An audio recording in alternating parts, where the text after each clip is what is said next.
우리는 무적이다. 역사 속 최강의 군대들이 했던 말입니다. 2만 명의 로마 정예군, 수만 명의 십자군 기사들, 130여 대의 스페인 무적함대, 나폴레옹의 60만 대군, 그리고 대영 제국의 연합군. 이들의 공통점이 뭔지 아십니까? 단 며칠 만에 전멸했다는 것입니다. 승리를 확신한 순간 죽음이 그들을 기다리고 있었습니다. 게르마니아의 어두운 숲에서, 갈릴리에 타는 듯한 사막에서, 아일랜드의 차가운 바다에서, 러시아의 얼어붙은 지옥에서, 그리고 터키의 피로 물든 해변에서 오늘 여러분께 들려드릴 이야기는 오만함이 어떻게 제국을 무너뜨렸는지, 한 번의 판단 착오가 어떻게 수만 명을 죽음으로 몰아넣었는지 그 끔찍한 진실입니다. 역사상 가장 참혹했던 5번의 패배. 지금부터 그 비극의 기록을 시작합니다.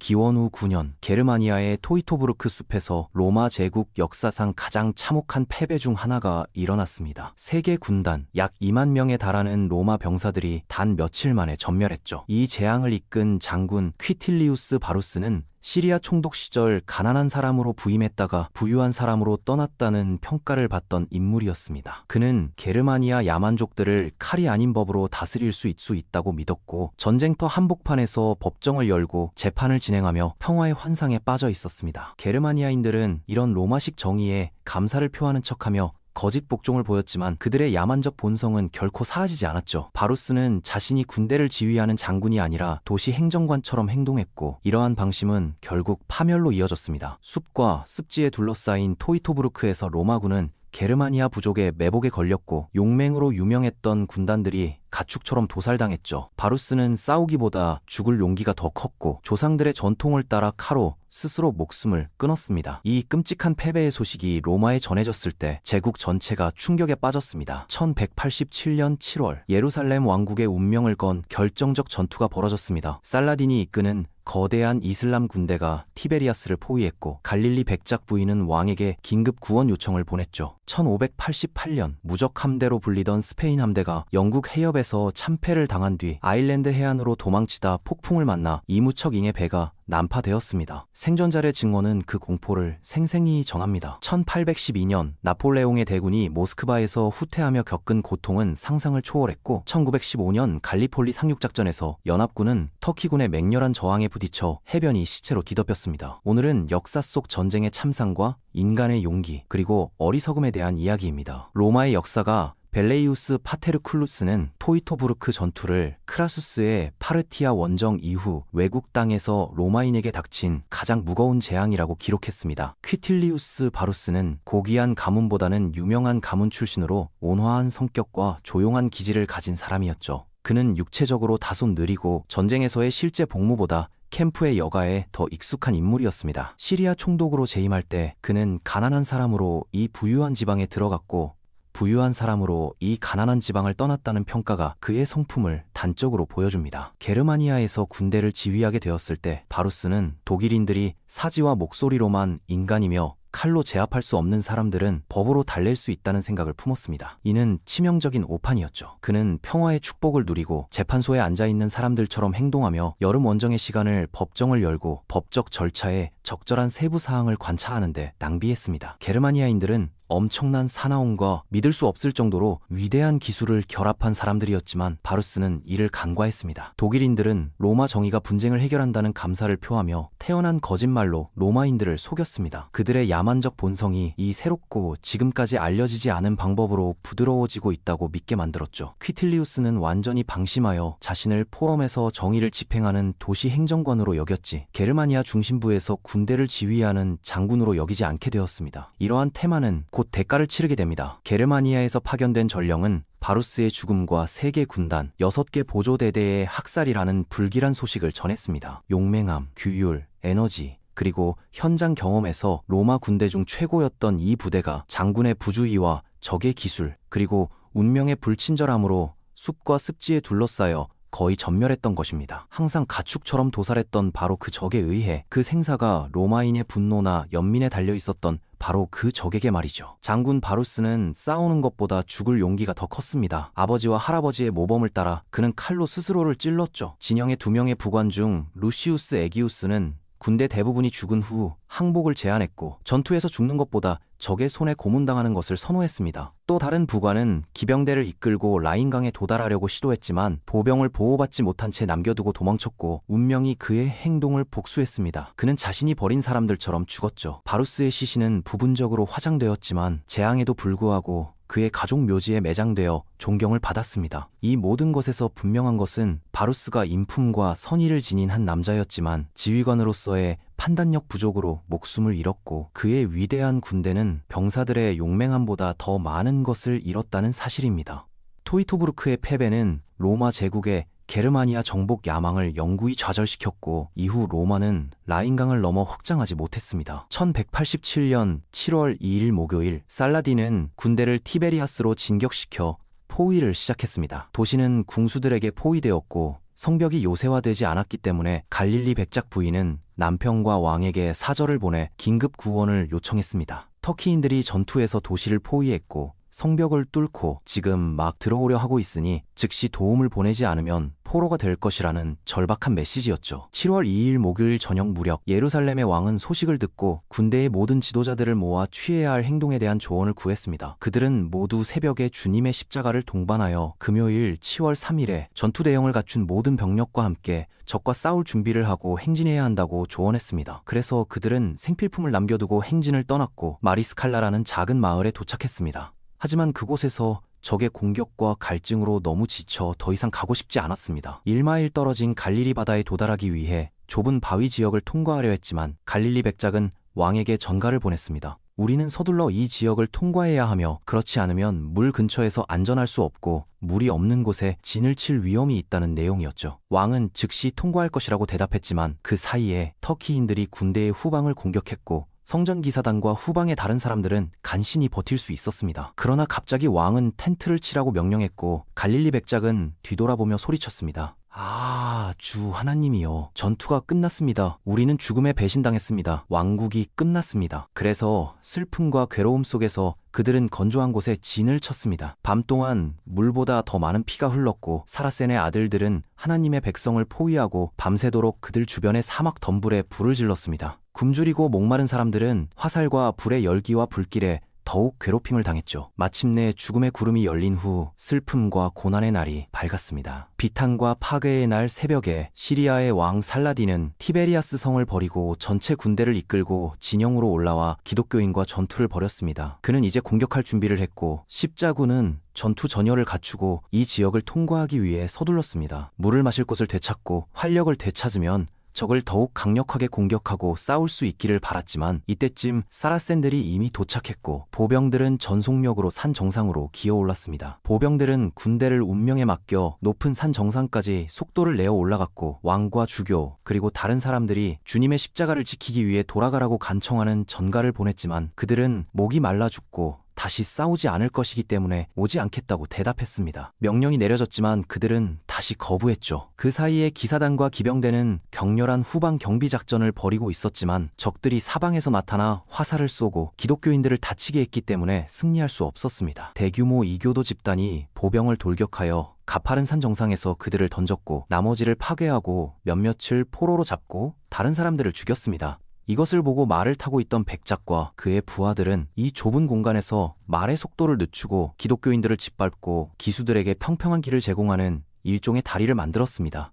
이런 식으로 그들은 터키인과 십자가를 넘어 그들 자신의 부하들을 넘어 그 좁은 장소에서 도망쳤습니다. 사라센들은 주님의 나무 십자가 주위에 모였고 왕과 나머지는 교회를 파괴했습니다. 더 이상 말할 수 없습니다. 사라센들은 기독교인들에게 승리하고 그들을 마음대로 했습니다. 내가 말할 수 있는 것은 울고 통곡하는 것이 아무 말도 하는 것보다 더 적절할 것입니다. 주님의 귀중한 나무가 저주받은 자의 저주받은 손에 의해 빼앗겼다는 것을 설명해야 한다는 것이 얼마나 비참한 일인지요. 하틴 전투로 알려진 이 참사는 십자군 왕국의 운명을 결정지었고 곧 예루살렘이 함락되었습니다. 1588년 무적 함대로 불리던 스페인 함대가 영국 해협에서 패배한 후 아일랜드 해안으로 도망치다 폭풍을 만났습니다. 한 생존자의 편지는 당시의 참상을 생생히 전합니다. 그는 플랑드르에 도착한 지 12일 전 아일랜드, 스코틀랜드, 셰틀랜드에서 실종된 배에서 탈출한 스페인 사람들과 함께 도착했다고 썼습니다. 그 배들은 무적 함대에서 가장 큰 20척 이상이었죠. 그가 항해했던 갤리온선 산페드로는 많은 무거운 포탄에 의해 손상을 입었고 당시 가능한 한 잘 수리되었지만 여전히 많은 물이 들어오는 숨겨진 총알 구멍이 있었습니다. 8월 8일 켈레 앞바다에서 치열한 교전이 아침부터 저녁 7시까지 계속되었고 무적 함대는 적의 함대를 후퇴시키는 행위에 있었지만 뒤따르며 그들의 나라에서 몰아냈습니다. 적이 무적 함대의 일부 배를 멈추자 손질을 하고 손상을 수리했죠. 그는 죽음의 임박한 위험에 처한 배에 남아 있었습니다. 폭풍이 너무 세게 불어 계속해서 물이 가득 찼고 펌프로 물을 빼낼 수 없었습니다. 모든 함대는 폭풍으로 인해 흩어졌고 일부 선박은 독일로 갔고 다른 선박은 네덜란드와 젤란드 섬을 거쳐 적의 손에 넘어갔으며 다른 선박은 셰틀랜드로 갔고 또 다른 선박은 스코틀랜드로 가서 실종되어 불타버렸습니다. 아일랜드 왕국에서만 20척 이상이 실종되었죠. 그가 항해한 선박은 다른 두 척의 매우 큰 선박에 연결되어 있었습니다. 심한 폭풍으로 인해 아일랜드의 케이프 클리어 주변을 통과할 수 없었고 이 세 척의 선박과 함께 육지로 가야 했습니다. 가장 큰 크기였고 해안에서 반 리그 이상 떨어진 곳에 정박했죠. 그들은 4일 동안 머물렀지만 아무런 준비도 할 수 없었고 5일째 되는 날 하늘까지 바다가 치솟는 폭풍이 너무 강해져서 케이블도 버틸 수 없었고 돛도 도움이 되지 않았습니다. 세 척의 선박은 함께 매우 고운 모래로 덮인 해변에 좌초되었고 한쪽은 큰 바위로 막혀 있었습니다. 1시간 안에 세 척의 배가 모두 산산조각이 났고 300명의 남자만 탈출했으며 1000명 이상이 익사했습니다. 그 중에는 중요한 인물인 선장, 신사 및 기타 관리들이 많이 있었습니다. 디니케스가 그곳에서 죽었는데 세상에서 가장 슬픈 죽음 중 하나였습니다. 가판이의 보트를 가져갔고 비아프 백작의 아들과 왕실의 보물을 든 다른 2명의 포르투갈 신사와 함께 해당 배의 가판 아래에 숨어서 들어온 길을 닫고 코르크로 오는 명령을 내렸습니다. 그렇게 살아남은 70명 이상의 사람들이 배에서 뛰어내렸고 그녀가 향하는 동안 매우 큰 파도가 그녀를 덮쳐 그녀가 가고 갑판에 있는 모든 사람들이 휩쓸려 나갔습니다.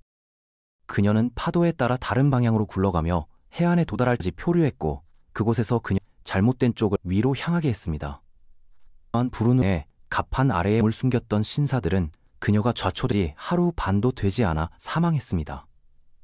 야마이 도착하여 그녀를 끌어올려 못이나 뿔조각을 빼내고 갑판을 뚫을 적으로 했고 죽은 했습니다. 돈 디에고 앤니스는 그들의 손에서 숨졌고 그들은 그의 옷을 끼고 그가 가진 보석과 돈을 빼앗았습니다. 자신의 행운과 어떻게 위에 올랐는지 설명했습니다. 그는 배의 선미 꼭대기에 몸을 숨겼고 신과 성모 마리아에게 자신을 맡겼으며 그때부터 한 광경을 바라보았습니다. 많은 배 안에서 익사하고 있었고 다른 물속으로 몸을 던지고 다시는 표면으로 나오지 않고 바닥으로 가라앉았습니다. 사람 뗏목과 통 위에 있었고 신사들은 조각 위에 있었으며 다른 사람에서 큰 소리로 신을 부르며 외쳤습니다. 사슬과 왕관 조각을 바다로 던졌고 파도가 휩쓴 다른 사람들은 배에서 씻겼습니다. 대부분의 남들과 모든 선장과 장교들은 이미 익사하고 죽었을 때 그는 생명의 안전을 위한 수단을 찾기로 결심했습니다. 부서진 빈 배의 한 조각 위에 몸을 얹었고 판사 변호사가 그를 따라왔습니다. 그는 조끼와 바지에 꿰매어 넣은 왕관 조각을 실었죠. 그는 해치 덮개를 덮는 또 다른 방법을 찾았지만 그 위에 몸을 얹으려고 하자 해치가 수면 아래로 내려가며 그와 함께 가라앉았고 그는 물을 너무 많이 삼켜 거의 익사할 뻔했습니다. 다시 올라왔을 때 판사 변호사를 불러 그를 해치 덮개 위에 올려놓았지만 배에서 뛰어내리는 순간 거대한 파도가 그들 위로 밀려왔습니다. 판사 변호사는 저항할 수 없었고 파도가 그를 휩쓸고 지나가며 끌고 갔고 신에게 부르짖으며 익사했습니다. 결국 4개의 파도가 차례로 밀려왔고 어떻게 헤엄치는지도 모르고 그를 해안으로 내던졌습니다. 조금 쉬다가 졸기 시작했고 깊이 잠들었을 때 밤 1시쯤 말을 탄 사람들의 큰 소리에 방해를 받았습니다. 200명이 넘는 사람들이 약탈하고 배를 파괴하려는 자들이었죠. 그는 돌아서서 동료를 불러 잠들었는지 확인했고 그가 죽은 것을 발견했는데 그것은 큰 고통과 슬픔을 안겨주었습니다. 그는 600명 이상의 다른 사람들과 함께 땅에 누워 있었는데 그들을 묻어줄 사람도 없었습니다. 가난한 돈 디에고 엔리케스조차도 말이죠. 1812년 나폴레옹의 러시아 원정은 역사상 가장 비극적인 군사 재앙 중 하나로 기록되었습니다. 모스크바 시민이 된 지 4주가 지났을 때 나폴레옹은 제한된 평화 조약을 거부했고 약 30시간 더 진격한 군대는 마비아에 주둔한 러시아 군대가 다가오고 있었기 때문에 후퇴해야 했습니다. 이제 10월 17일이었고 나폴레옹은 군대 거명을 실시하고 10월 18일 이른 아침 3시에 출발을 발표하면서 누구든 1시간 늦추면 적의 손에 넘어갈 것이라고 경고했습니다. 맥주와 브랜디 등은 모두 버려졌고 아직 온전한 것은 불태우라는 명령을 받았습니다. 나폴레옹은 크렘린을 약화시키고 폭파했죠. 모두가 출발하면서 이상한 경험을 했습니다. 그들은 미래의 비참함을 견뎌내기 위해 가능한 한 모든 것을 설탕과 소위 모스크바 차로 채웠고 모두가 짐을 쌌습니다. 적군이 공격해왔고 우리는 붐비는 후퇴로 달렸습니다. 군대는 우리 앞에 짐수레와 우리 옆에 있는 너무 약해서 무기나 배낭을 옮길 수 없는 사람들을 데리고 칼루가를 향해 이동했습니다. 그들은 모두 집시무리처럼 보였습니다. 이러한 상당한 손실 때문에 대포, 탄약마차, 코치 및 수화물마차 수백 대가 물에 던져져야 했고 그것이 불가능하지 않은 곳에서는 모든 마차가 불타고 바퀴 하나도 온전히 남아있지 않았습니다. 싸움, 비명, 크고 작은 총의 발사, 굶주림과 갈증, 그리고 상상할 수 있는 모든 순간이 증가했습니다. 끝없는 혼란이 실제로 이가가 장교와 병사 모두에게 수천 명에 달했기 때문에 최고권을 추구하는 것처럼 보였습니다. 이 기간 동안 처음으로 눈이 내렸고 눈은 그대로 남아 있었습니다. 추위도 동시에 도착했고 사람들이 얼어붙어 사망자 수가 늘어났습니다. 아무도 50보를 걷지 않고도 사람들이 반쯤 또는 완전히 죽은 채로 뻗어 있는 것을 볼 수 없었습니다. 우리는 12월 12일에 스몰레스크에 도착했습니다. 모스크바에서 그 도시까지 하루도 쉬지 않고 26일 밤낮으로 여행했죠. 우리가 매일 12시간만 여행했다면 우리는 스몰렌스크까지 312시간을 후퇴한 것입니다. 우리는 정착했고 사전에 보고된 대로 2일 동안 야영해야 했습니다. 우리는 여기서 적과 전투를 벌이고 창고에서 빵과 밀가루를 가져와야 했습니다. 그러나 두 보고 중 어느 것도 사실이 아니었습니다. 고통은 점점 더 심해졌고 우리가 이틀 동안 스몰렌스크에 머무르는 동안 말들은 총에 맞아 죽었습니다. 러시아인들이 진격하여 민스크에서 우리를 기다렸다는 소문이 돌았고 급히 발사된 대포가 물속으로 던져졌으며 병원은 거의 모두 적에게 맡겨졌습니다. 행군이 진행됨에 따라 그는 썰매를 뒤에 두고 짐을 말에 올려놓아야 했습니다. 낮 동안 자주 말에 올랐죠. 그날 추위가 다시 심해졌고 비로 인해 길이 거울처럼 매끄러워져 말들이 많이 넘어져 다시 일어날 수 없었습니다. 그러나 그의 말은 그 나라 토박이었기 때문에 말발굽이 없어서 넘어지면 언제든지 스스로 일어설 수 있었습니다. 심지어 우리가 내리막길을 갈 때마다 엉덩이에 앉아 앞발을 앞으로 내밀고 이런 식으로 계곡으로 미끄러져 들어가는 좋은 습관이 있었죠. 밤에 도브르나에서 적이 기동을 포기했을 때 모두가 그 주변에 자리를 잡았습니다. 매일 밤 4시간 길이의 넓은 지역에 걸쳐 불을 피워서 붉은 천처럼 하늘을 계속해서 붉게 물들이는 것을 볼 수 있었습니다. 사람들이 죽고 때로는 얼어 죽기도 했는데 이들은 불을 향해 밀려갔지만 거의 그곳에 갈 수 없었기 때문에 군인들은 불에 멀리 떨어져서 죽었습니다. 이제 장교와 사병의 구분이 없었습니다. 제복에는 계급 구분이 없었고 상관도 사병을 지휘할 수 없었기 때문입니다. 장교는 정당한 요구 없이 전진하려고 할 때마다 사병과 마찬가지로 총격을 받았습니다. 상호 지원은 여전히 진정한 우정을 얻었죠. 한 생존자는 집에 있는 친구들을 생각하며 자신의 비참함과 다가오는 죽음을 이전의 풍요로운 삶과 비교했습니다. 그는 집에서 흔히 하는 속담을 떠올렸습니다. 이 흔한 생각으로 전쟁은 항상 이전보다 더 나쁘게 묘사됩니다. 사랑하는 친척과 친구들이 내 상태를 모르는 것이 좋다고 생각하며 스스로를 위로했습니다. 그것은 당신에게 고통만 줄 것이고 나에게는 아무 소용이 없을 것이기 때문입니다. 바리나강 근처에 왔을 때 나폴레옹이 그의 공원 말들에게 마구를 채우라고 명령한 곳이 있었고 그가 식사를 한 곳이 있었습니다. 그는 그의 군대가 가장 비참한 상태로 지나가는 것을 지켜보았죠. 그의 마음속에서 느꼈을 것은 추측할 수 없습니다. 그의 외모는 그의 병사들의 비참함에 무관심하고 무감각해 보였습니다. 오직 야망과 잃어버린 명예만이 그의 마음속에 느껴졌을 것입니다. 프랑스와 동맹국들이 자신의 죄인에 대한 수많은 맹세와 저주를 그의 귀에 소리쳤지만 그는 경비대가 이미 해산되고 거의 버려졌을 때에도 여전히 움직이지 않고 들을 수 있었습니다. 그는 도브르나에서 많은 약속과 함께 등록된 자원봉사 핵심을 수집했고 짧은 시간 후에 신성한 비행단이라는 이름을 받았지만 이것은 적을 위해 이름만 존재했고 그들을 아무것도 아닌 것으로 축소했습니다.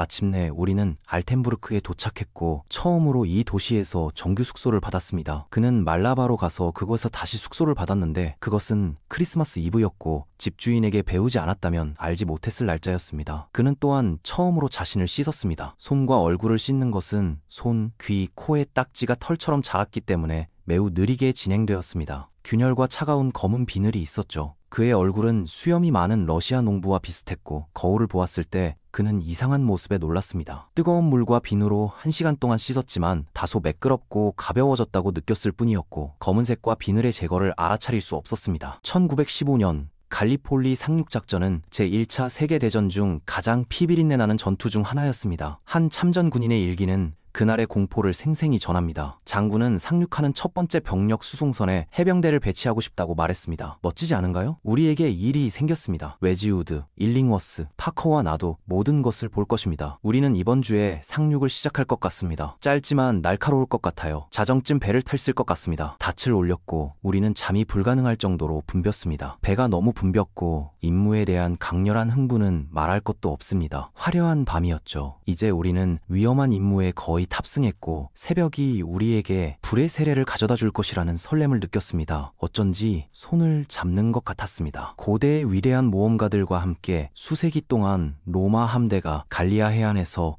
영국에 알려지지 않은 절벽을 향해 출항한 것은 이런 밤이었을까요? 노먼 윌리엄은 그의 함대가 위대한 임무와 함께 앉아있을 때 같은 은빛 달을 바라보았을까요? 오래된 십자군의 호전적인 영혼들은 고대의 적에 대한 이 새로운 십자군 전쟁의 시작을 간절히 지켜보고 있었습니다. 우리는 그날 밤 올드 클라이드 강에서 역사를 다시 살고 있다는 것을 느꼈습니다. 우리는 터키 해안을 향해 전진하면서 오후 2시경에 속도를 늦췄고 우리는 목표에 가까워졌다는 것을 분명히 알았습니다. 우리는 아직 배를 볼 수 없었지만 총소리를 들을 수 있었습니다. 둔탁한 쿵쿵거리는 소리가 점점 더 가까워졌고 우리가 천천히 앞으로 미끄러지면서 더욱 뚜렷해졌습니다. 갑자기 우현에서 멀어지면서 붉은 섬광이 보였고 뒤따른 굴러가는 소리는 함대에 가까워지고 있음을 알려주었고 대규모 포격이 거의 즉시 시작되었습니다. 속도를 내기 시작했고 곧 우리는 굉음을 내는 총을 향해 전진했습니다. 이제 우리 머리 아래 양쪽에 있는 군함의 검은 형체를 식별할 수 있을 만큼 밝아졌고 곧 우리는 지평선을 따라 육지가 점점 더 가까워지는 것을 보여주는 어두운 회색 선만 희미하게 볼 수 있었습니다. 우리는 번쩍이고 연기가 나고 천둥이 치는 거대한 함선의 줄 사이를 지나갔습니다. 갑자기 새벽이 동쪽 지평선을 따라 진홍색과 금색 줄무늬로 울려 퍼지고 우리는 함대의 거의 중앙에 있는 것을 알았고 항구로 가는 길은 둥근 꼭대기에 언덕이 줄지어 있는 해안선이었습니다. 갑자기 진홍색 불꽃이 번쩍였습니다. 그것은 터키 해안이었고 함대의 총이 우리의 길을 준비하고 있었습니다. 이제 우리는 전함의 한가운데에 있었고 그들의 총소리는 창공을 찢어놓는 것 같았습니다. 우리 모두 갑자기 배에서 몇 야드 떨어진 물에서 두 번의 펑 소리가 났고 우리는 이제 어딘가에서 해안을 향해 포탄이 발사되고 불편할 정도로 가까이 떨어지는 것을 완전히 의식했습니다. 배의 끝에서 끝까지 부드러운 진동이 있었고 그녀는 가라앉았습니다. 지금까지 모든 것이 흥분 상태였습니다. 해안에서 한 발도 발사되지 않았고 실제로 우리는 상륙이 반대되지 않을지 궁금해하기 시작했지만 호퍼의 활이 그녀의 거대한 선체 너머에 나타나자마자 전체 경사면이 발사의 포효로 뛰어올랐습니다. 헌신적인 배와 용감한 승무원에게 쏟아지는 납의 폭풍은 순식간에 그녀를 압도했습니다. 그런 납의 급류 속에서는 아무것도 살 수 없었고 순식간에 조타실에 있던 사관과 작은 배의 갑판에 있던 모든 병사들이 안내도 없이 총에 맞아 추락했습니다. 호퍼는 길을 잃고 옆으로 좌초되었고 바지선은 모두 대열에서 벗어났습니다. 연결 로프가 끊어져 절망적인 혼란 속에 멈췄고 가장 먼 바지선은 해안에서 약 2야드 떨어진 깊은 물속에 무력하게 누워 있었습니다. 배의 다리가 고장났고 장교들은 서둘러 모여서 새로운 계획을 세웠습니다. 6척의 배 중에서 단 한 척만 해안에 도착하여 붐비는 벤치 사이에서 옆으로 좌초되었습니다. 약 12명 정도가 물에 뛰어들어 모래로 달려갔습니다. 그들의 동료들은 여전히 배에서 똑바로 웅크리고 있었지만 이상하게도 그들은 앉아있는 곳에서 총에 맞아 죽었습니다. 다른 4척의 배는 해안에 도달하지 못했습니다. 우리가 말없이 공포에 질려 배 중 하나가 우리 옆을 따라 덜컹거리며 천천히 떠내려가는 것을 지켜보는 동안 우리는 그녀의 움직이지 않는 화물을 똑바로 내려다볼 수 있었습니다. 그것은 천천히 떠다니는 엉망진창이었습니다. 보트가 우리 옆을 따라 스치며 바다로 표류해 나가면서 우리는 이름 모를 공포와 압도적인 두려움에 얼어붙었습니다. 그것이 바로 우리가 전쟁의 영광에 소개된 것이었고, 한 거구의 남자가 천천히 우리에게 그의 찡그린 하얀 얼굴을 돌렸을 때 우리는 꽉 조인 침묵 속에서 그를 바라보며 하늘에 대해 무슨 의미가 있는지 궁금해했습니다. 그런 다음 명령이 내려졌고 그들은 모두 뛰어올라 바위로 달려갔고 소총과 기관총의 총격이 그들에게 맹렬하게 쏟아졌습니다. 그들은 용감한 돌진으로 보트에서 보트로 뛰어올랐고 우리는 배에 있었고 그들이 마지막 보트에 도착할 때까지 그 광경에 열광적으로 환호했습니다. 그들은 물속으로 뛰어내려 머리 위로 소총을 높이 들고 목표인 바위를 향해 기다리기 시작했지만 우리의 공포에 질려 우리는 갑자기 허우적거리기 시작하고 물속으로 빠지는 것을 보았습니다. 시야에서 사라지고 다시 수면으로 힘겹게 올라오다가 군복과 짐을 싣고 흘러내리더니 다시는 가라앉지 않았습니다. 우박처럼 쏟아지는 총알이 고군분투하는 남자들의 목숨을 앗아가면서 다시 나타났습니다. 치러야 할 대가는 너무나 끔찍했고 클라이드호가 해안으로 돌진한 지 2시간도 채 되지 않아 작전은 중단되었고 상륙을 다시 시도하기 전에 해가 질 때까지 기다리기로 결정했습니다. 해변은 끔찍한 광경을 보여주었습니다. 우리 중 일부는 총을 다루는데 참여하지 않았고 포탄이 건물을 부수고 파괴하는 동안 집집마다 옮겨다니는 희미한 인물들을 남간 뒤에서 스낵샷을 찍기 위해 준비된 소총을 들고 웅크리고 있었습니다. 그것이 우리가 본 전부였습니다. 역사는 이렇게 반복되어 왔습니다. 토이토브루크 숲에서 로마 군단이 전멸당했을 때 그것은 단순한 군사적 패배가 아니라 제국의 오만함이 낳은 비극이었죠. 바루스는 게르마니아인들을 로마의 법으로 길들일 수 있다고 믿었지만 그들의 야만성을 과소평가했습니다. 하틴에서 십자군이 패배했을 때 그것은 전술적 실수와 자만심이 결합된 결과였습니다. 왕은 갈릴리 백작의 조언을 무시하고 물 없는 곳에 진을 쳤고 그 대가는 왕국의 멸망이었죠. 무적 함대가 아일랜드 해안에서 난파되었을 때 스페인의 해상 패권은 영원히 사라졌습니다. 생존자들의 증언은 자연의 힘 앞에서 인간이 얼마나 무력한지를 보여줍니다. 나폴레옹의 러시아 원정은 역사상 가장 야심찬 군사작전이었지만 러시아의 겨울과 끝없는 평온 앞에서 대군은 무너졌습니다. 60만 대군 중 살아 돌아온 사람은 2만 명도 되지 않았죠. 갈리폴리 상륙작전에서 연합군은 터키군의 완강한 저항에 부딪혀 해변에서 수천 명이 목숨을 잃었습니다. 첫날의 참상은 이후 8개월간 계속된 유혈 사태의 서막에 불과했습니다. 이 모든 전투에서 공통점은 무엇일까요? 지도자들의 오판, 적에 대한 과소평가, 그리고 병사들의 용기에만 의존한 무모한 계획들이었습니다. 개인적으로 이런 이야기들을 보면서 전쟁이란 것이 얼마나 비극적인지 다시 한번 생각하게 되네요. 토이토브루크에서 죽어간 로마 병사들, 하틴의 뜨거운 태양 아래 목말라 죽어간 십자군들, 아일랜드 해안의 차가운 파도에 익사한 스페인 선원들, 러시아의 혹독한 추위 속에서 얼어 죽은 프랑스 병사들, 갈리폴리 해변에서 총에 맞아 쓰러진 젊은이들, 그들은 모두 누군가의 아들이었고 형제였고 아버지였겠죠. 역사는 승자의 기록이라고 하지만 이런 패배의 기록들은 오히려 더 많은 것을 가르쳐줍니다. 오만함의 대가가 무엇인지, 전쟁의 참상이 얼마나 끔찍한지, 그리고 인간의 생명이 얼마나 소중한지를 말이죠. 로마는 토이토브루크 이후 게르마니아 정복을 포기했고 십자군 왕국은 하틴 이후 예루살렘을 잃었으며 스페인은 무적 함대의 패배 이후 해상 패권을 영국에 넘겨주었습니다. 나폴레옹은 러시아 원정의 실패 이후 몰락의 길을 걷게 되었고 갈리폴리의 참사는 연합군에게 큰 상처를 남겼습니다. 하지만 가장 비극적인 것은 이런 교훈들이 역사 속에서 반복적으로 무시되어 왔다는 사실입니다. 제1차 세계대전 이후에도 제2차 세계대전이 일어났고 그 이후에도 수많은 전쟁들이 계속되었으니까요. 앞으로도 인류는 이런 실수들을 반복할까요? 아마도 그럴 가능성이 높겠죠. 하지만 적어도 우리는 과거의 교훈을 기억하고 전쟁이 가져오는 비극을 잊지 말아야 합니다. 토이토브루크의 숲에서, 하틴의 뜨거운 언덕에서, 아일랜드의 차가운 바다에서, 러시아의 얼어붙은 평원에서, 갈리폴리의 피로 물든 해변에서 죽어간 수많은 사람들의 희생이 헛되지 않도록 말이죠. 오늘은 역사 속 5번의 참혹한 전투와 그 속에서 드러난 인간의 용기와 어리석음에 대한 이야기였습니다.